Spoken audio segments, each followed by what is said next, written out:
Kong, the set of Enter the Dragon. Hundreds of extras mill around in black uniforms, waiting for their moment on screen. They are playing guards in the villain's underground lair, faceless, nameless, disposable bodies for the star to fight through. Among them is a 19-year-old stuntman. He is skinny, hungry. He has been doing this work since he was a child, taking falls and hits for money, dreaming of something more, but never quite believing it will happen. His name is Chang Kong Sang, but one day, the world will know him as Jackie Chan. Right now, he is nobody. He watches as Bruce Lee walks onto the set. The energy shifts immediately. Crew members stand straighter. Directors become more attentive. The air itself seems to vibrate with a different frequency. Bruce Lee is not just a star. He is a force of nature. Every movement he makes carries intention. Every glance seems to see through pretense to truth. He is without question the most magnetic human being the young stuntman has ever encountered. And today, in a scene that will last only seconds on screen, Bruce Lee is going to hit him. This is the story of that moment. The moment when two dragons crossed paths, one at the height of his powers, about to change the world. The other, still unformed, still searching, still years away from becoming a legend himself. What happened between them would stay with Jackie Chan forever. To understand why this moment mattered, you have to understand where Jackie Chan came from. He was born in 1954 in Hong Kong to parents so poor that they considered selling him to the British doctor who delivered him. They didn't, but the poverty that created that desperation would shape Jackie's entire childhood. At 7 years old, his parents enrolled him in the China Drama Academy. This was not a school in any normal sense. It was a Peking opera training institute, and training is too gentle a word for what happened there. The students woke before dawn. They practiced acrobatics, martial arts, singing, and acting for up to 19 hours a day. Discipline was enforced with beatings. Failure was punished with more beatings. The master, Yu Jim Yuen, believed that pain was the only teacher worth listening to. Jackie spent 10 years in this environment. 10 years of being hit. 10 years of falling and getting back up. 10 years of learning to make the impossible look easy and the painful look effortless. By the time he graduated, his body was a machine.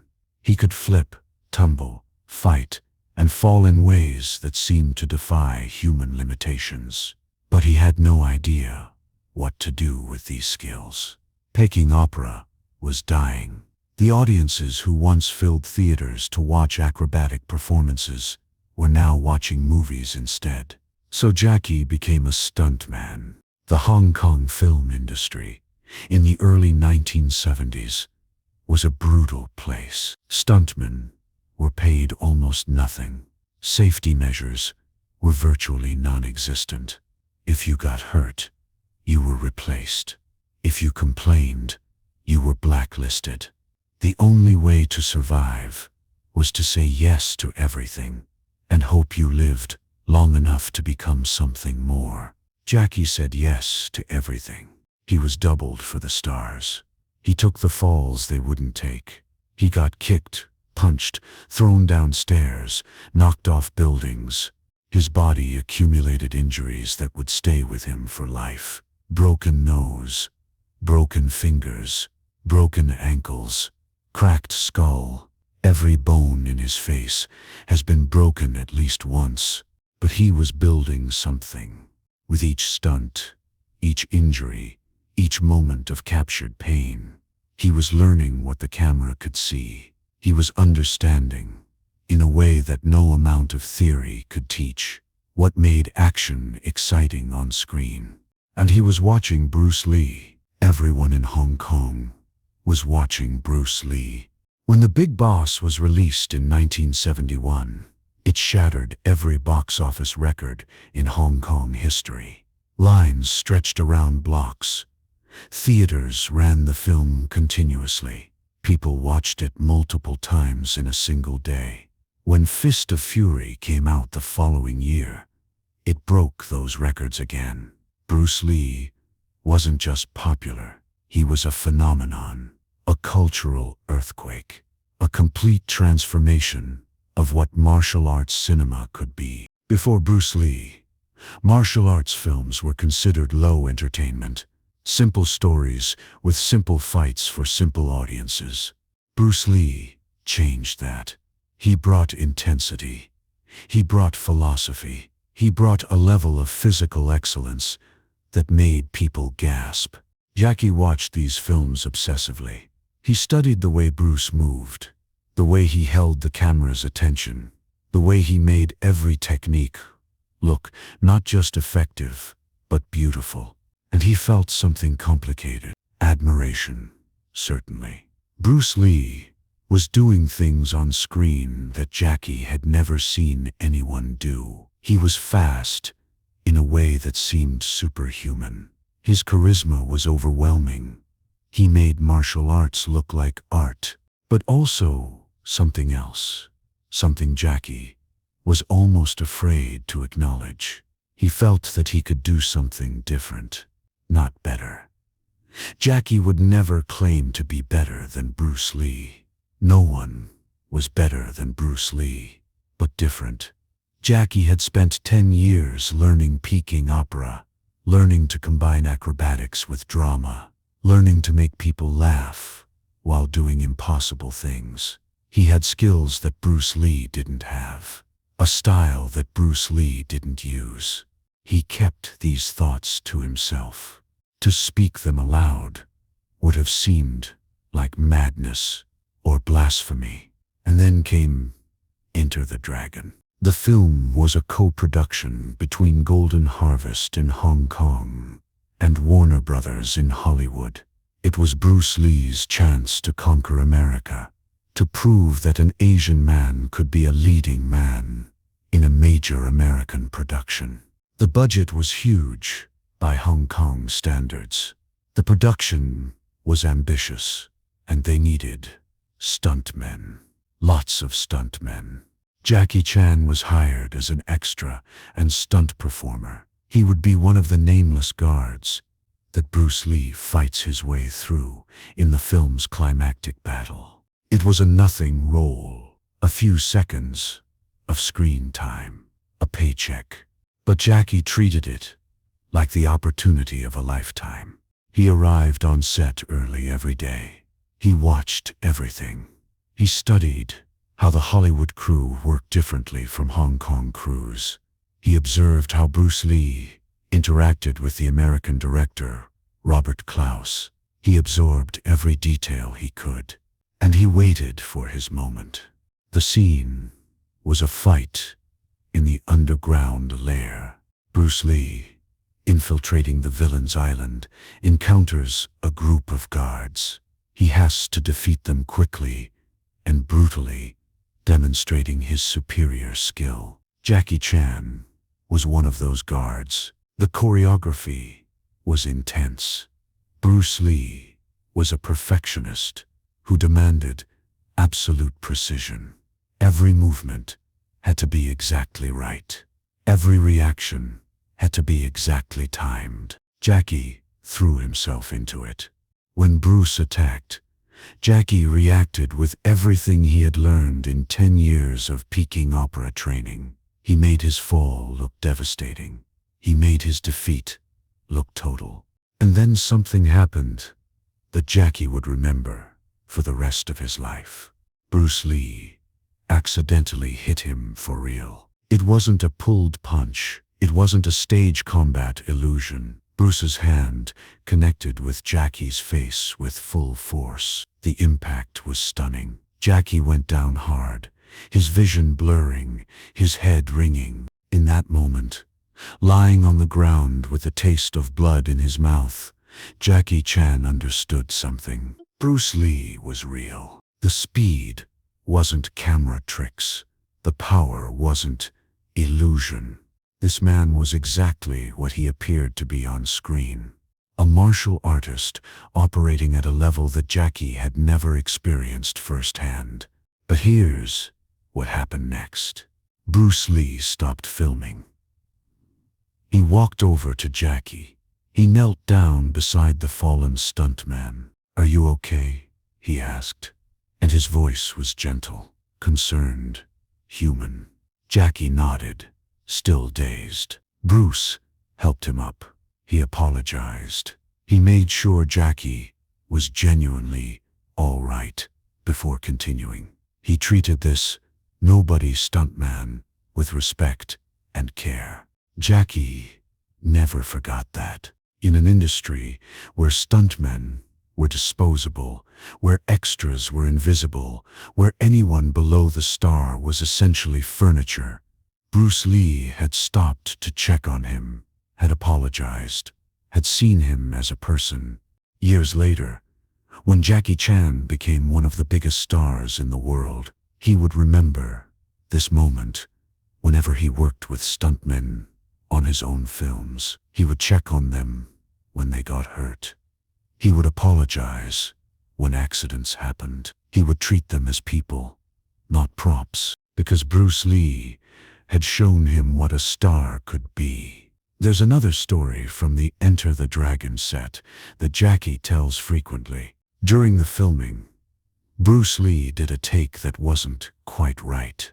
Something small was off. The director wanted to move on, to accept the shot as good enough. Bruce refused. "It has to be perfect," he said. "If it's on screen, it has to be perfect." They did the take again, and again, and again, and again, until Bruce was satisfied. Jackie was watching from the sidelines, and something clicked in his mind. This was why Bruce Lee was Bruce Lee. Not just the talent, not just the physical abilities, the absolute refusal to accept anything less than perfection. The willingness to do 100 takes, if that's what it required. The understanding that excellence wasn't achieved through luck, but through relentless, obsessive attention to detail. Jackie filed this lesson away. He would apply it to every film he ever made. Enter the Dragon wrapped production in early 1973. Jackie Chan went back to being a stuntman, taking falls and hits, dreaming of something more. On July 20th, 1973, Bruce Lee died. The news hit Hong Kong like a physical blow. People wept in the streets. Theaters showing his films were packed with mourning fans. It seemed impossible that someone so alive, so vital, so seemingly immortal, could simply be gone.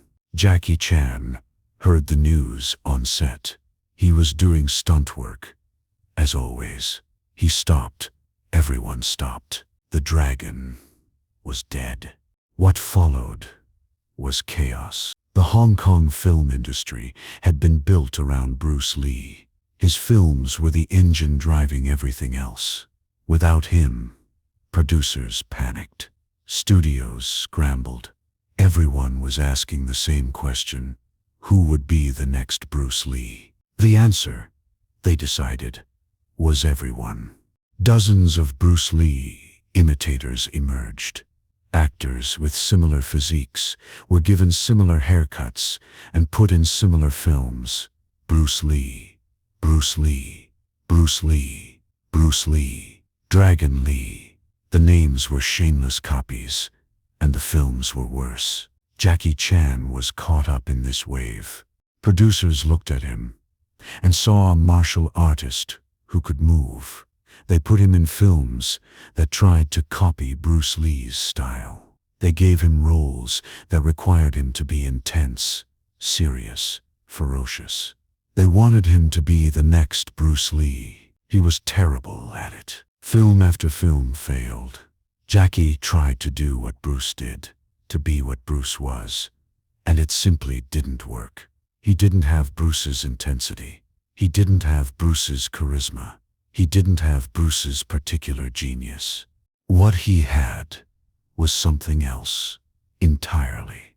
But no one was interested in something else. They wanted Bruce Lee, and Jackie Chan couldn't give them that. By the late 1970s, Jackie's career was nearly dead. He was almost 30 years old. He had been in the film industry for most of his life, and he had nothing to show for it. This was his darkest moment, the moment when giving up seemed like the only rational choice.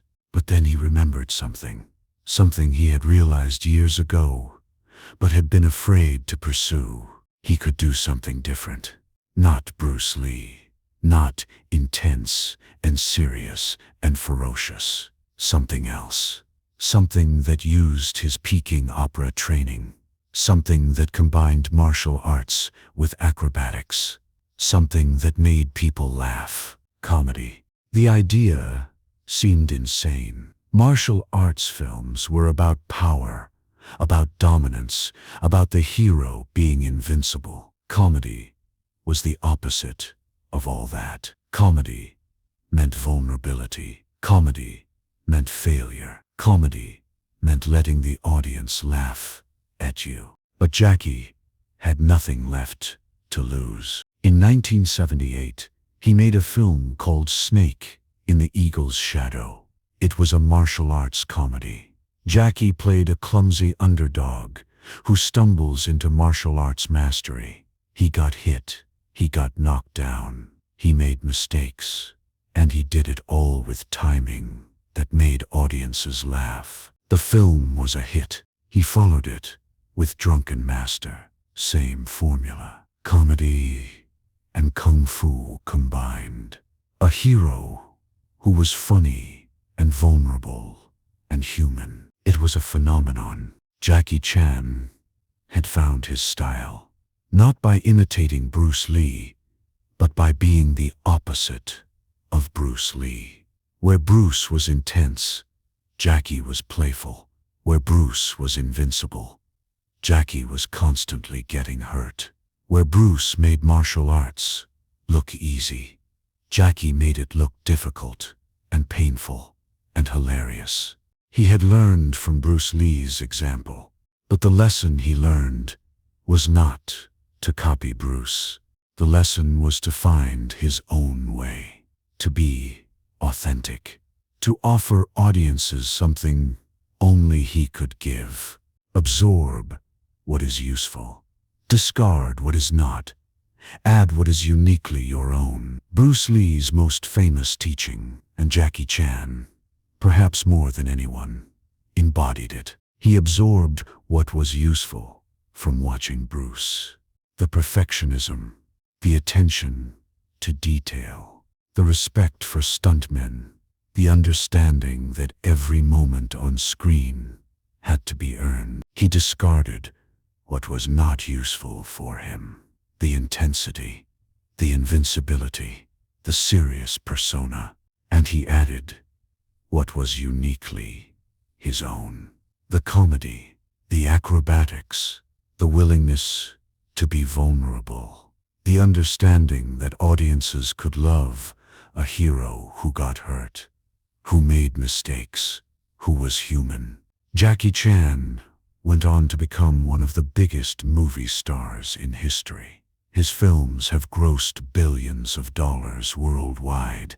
He has done stunts that no one else would attempt, broken bones that no one else would risk breaking, created action sequences that have influenced every action film made since. And he has always acknowledged his debt to Bruce Lee. In interviews, Jackie speaks of Bruce with reverence. He talks about watching Bruce on the set of Enter the Dragon, about being hit by Bruce's punch, about being helped up and treated with kindness. He was the greatest, Jackie says simply. There will never be another Bruce Lee. But here's what makes their connection profound. Bruce Lee died before he could see what martial arts cinema would become. He died before Jackie Chan created his comedy kung fu style. He died before the genre he invented evolved in ways he never could have predicted. If Bruce Lee had lived, would he have appreciated Jackie Chan's approach? There's reason to believe he would have. Bruce Lee was not rigid. His entire philosophy was based on adaptation, on evolution, on rejecting fixed forms. He believed that martial arts should be personal, that each practitioner should find their own way, using no way as way, having no limitation as limitation. Jackie Chan's comedy kung fu was a new way, a way that Bruce Lee didn't use, but might well have respected, a way that expanded what martial arts films could be, that brought new audiences to the genre, that kept the art form alive and evolving. In a sense, Jackie Chan was the perfect student of Bruce Lee's philosophy. Not because he copied Bruce, because he didn't. Because he understood that the highest tribute to a master is not imitation. Finding your own path is the lesson. Walking it faithfully is the tribute. The two dragons never got to know each other as peers. They met only briefly on a film set when one was a legend and the other was nobody. A punch was thrown. A fall was taken. A moment of kindness was shared. But from that brief intersection, something emerged. Jackie Chan learned that a star could be decent, that perfectionism mattered, that finding your own way was the only way worth finding. And he carried those lessons through a career that would make him, alongside Bruce Lee, one of the two most important figures in martial arts cinema history. They are often compared. Bruce Lee versus Jackie Chan. Who was better? Who was more influential? Who deserves the higher ranking? The question misses the point entirely. They were not competitors. They were complements. Bruce Lee showed the world the power and beauty of martial arts as drama. Jackie Chan showed the world the joy and humanity of martial arts as comedy. Together, they defined the genre. Together, they created a legacy that neither could have created alone. Bruce Lee was the thunder.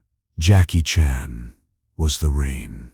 Both necessary, both essential, both part of the same storm. When Jackie Chan received his honorary Oscar in 2016, he wept on stage. After 56 years in the film industry, after breaking nearly every bone in his body, after making over 200 films, finally, Hollywood recognized him. He spoke about his journey, the decades of work, the countless injuries, the long road from stuntman to star, the years when Western audiences didn't know his name, followed by the years when he became one of the most recognized faces on the planet. And he mentioned Bruce Lee. I spent my whole life looking at Bruce Lee films, Jackie said. I studied his style. I practiced his moves, and I wondered, how can I be different? How can I be me? How can I be me? That was the question Bruce Lee spent his whole life answering. And that was the question Jackie Chan answered in his own way. Two dragons, two legends, two men who refused to be limited by what others expected of them. One taught the world that martial arts was art. The other taught the world that martial arts was joy. And both of them, in their different ways, taught the same fundamental truth. The only person you should try to be is yourself. That's the real lesson from the set of Enter the Dragon. Not the punch, not the fall, not the brief moment of violence between a star and a stuntman. The lesson is what came after. A young man watched a master work. He learned from what he saw. He absorbed what was useful. He discarded what was not. And he added what was uniquely his own. He became Jackie Chan. And Bruce Lee, wherever he is, would be proud. Because that's exactly what Bruce Lee always wanted. Not imitators. Students who found their own way. 2 dragons. 1 legacy. Forever.